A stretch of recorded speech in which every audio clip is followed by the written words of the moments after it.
Welcome back to Australian Musician again, Jessica. Thank you. Thanks for having me. Really, that was such a nice surprise.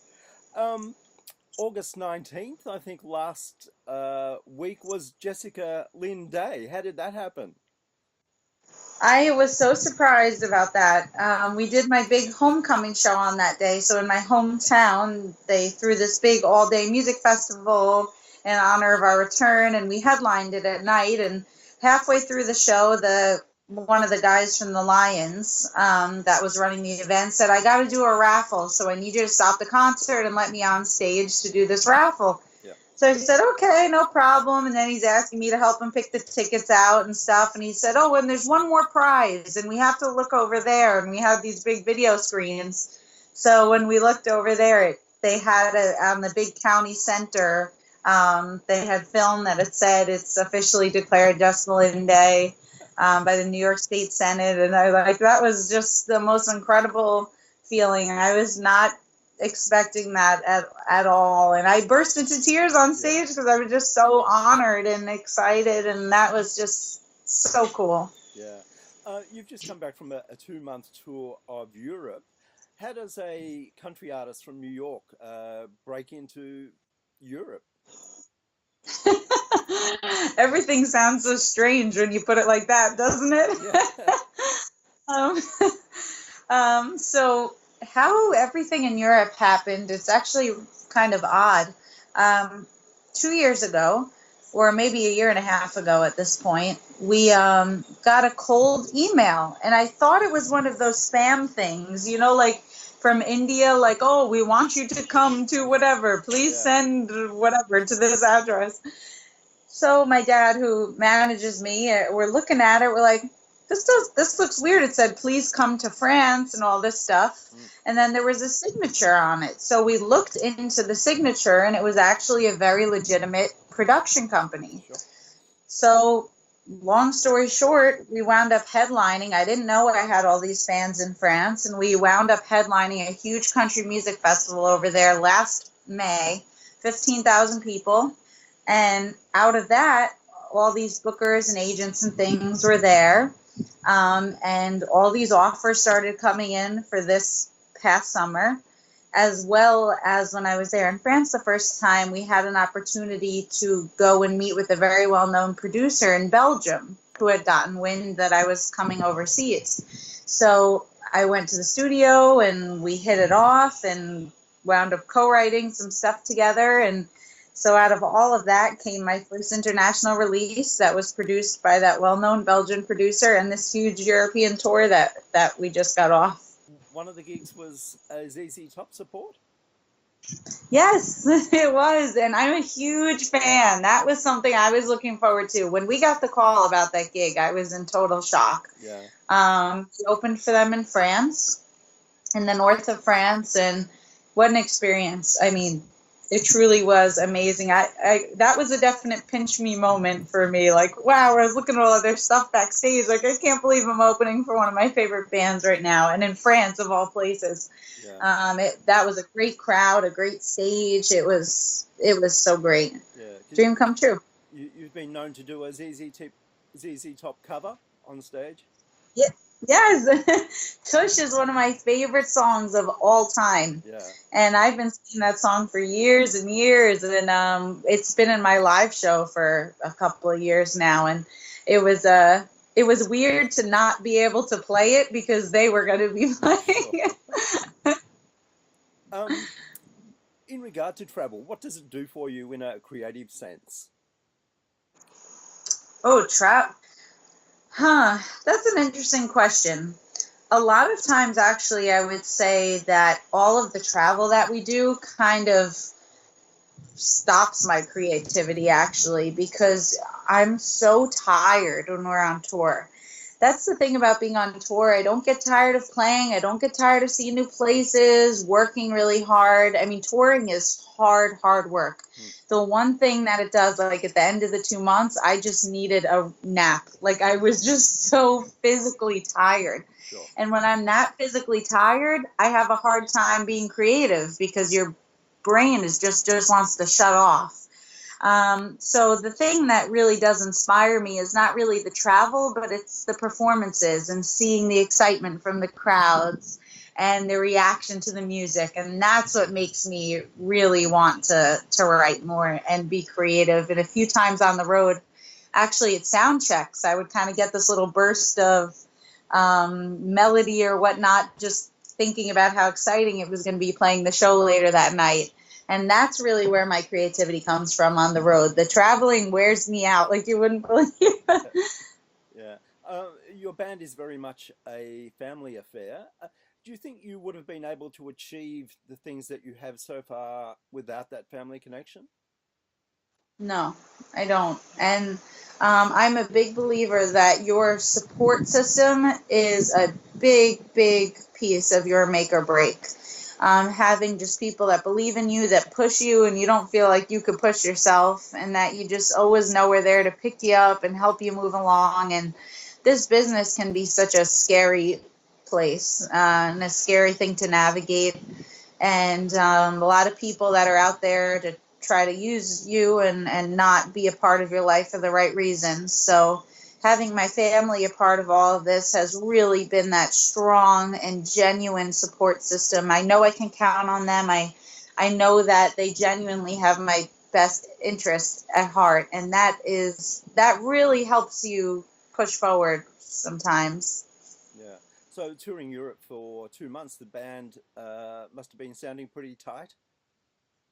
Yes, when we got back, it was funny. Even people that had seen us so many times said, wow, the band sounds better than ever. But you're playing so many nights a week together and really, really fine-tuning your material and your show. And after every show, we get together, say, okay, what worked this time? All right, we're going to move this song from the 10th spot into the 3rd spot because it's been going over really good. Or that's one of the most fun things about touring to me, actually, is that you really get to fine tune what you do and see the reaction of the things that you do, what works, what doesn't work.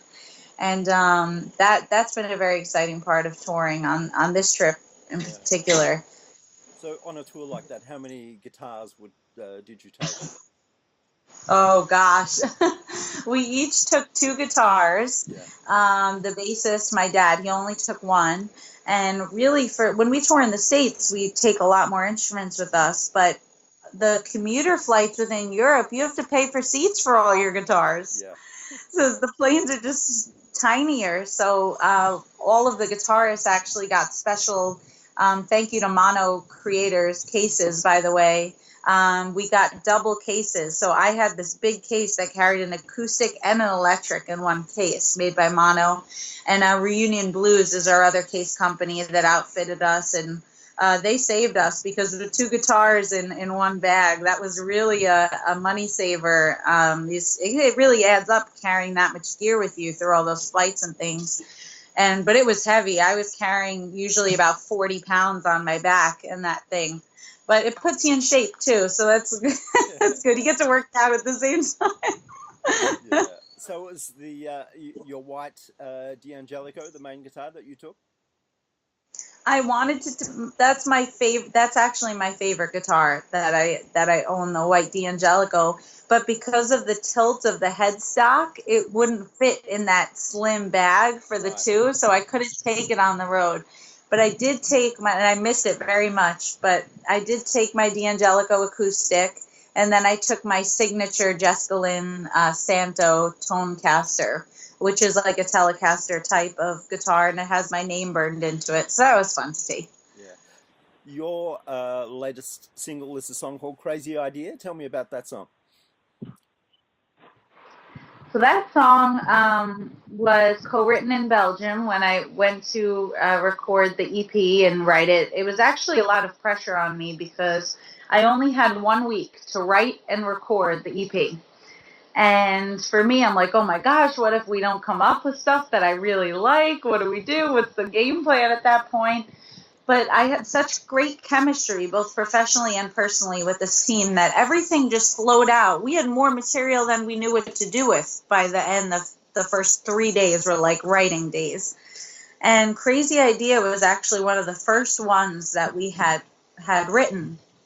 And we actually started it on my very first trip there for that French festival and didn't finish it. Right. And it always kind of stuck in my head as there's something special about this song. So we wound up finishing it. And the reason that whole thing came up was one of my co-writers, Guy, he had come in and said, I got this cool line. I got this crazy idea. Why don't you call me baby? Like, oh, this is a crazy idea to be together. And that really resonated with me because, I mean, I think anybody can relate to, especially when I met my husband, who, you know, was just my schoolmate at one point. I thought it was such a crazy idea, the thought of us ever getting together, because we were just such total opposites and just friends. And it's funny because a lot of times you find love in the most unexpected places, which makes it a total crazy idea. And I really connected to that concept, and the song just flowed out. We wrote it so quickly, and I love up-tempo and fun music that makes you smile and dance around, and that song just kind of always did that for me. So I was really happy that we decided to make it the single. Yeah. I was lucky enough to stumble across you at the RCF booth at NAMM earlier in the year. Oh, yeah. Do you enjoy the NAMM show? I am obsessed with the NAMM show. Yeah.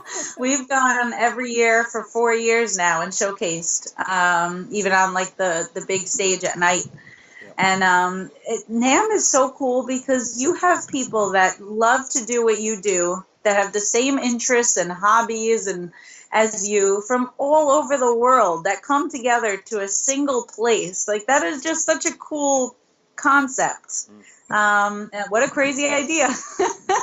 And yeah, I just think that's so cool that you could meet people from all over. I mean, seeing people from everywhere and that just love music. And that's just such a cool vibe there. And to get to showcase and play my songs for talented people in the business is a really cool thing, because it's a totally different experience than playing for a regular audience, and that's exciting for me as a musician.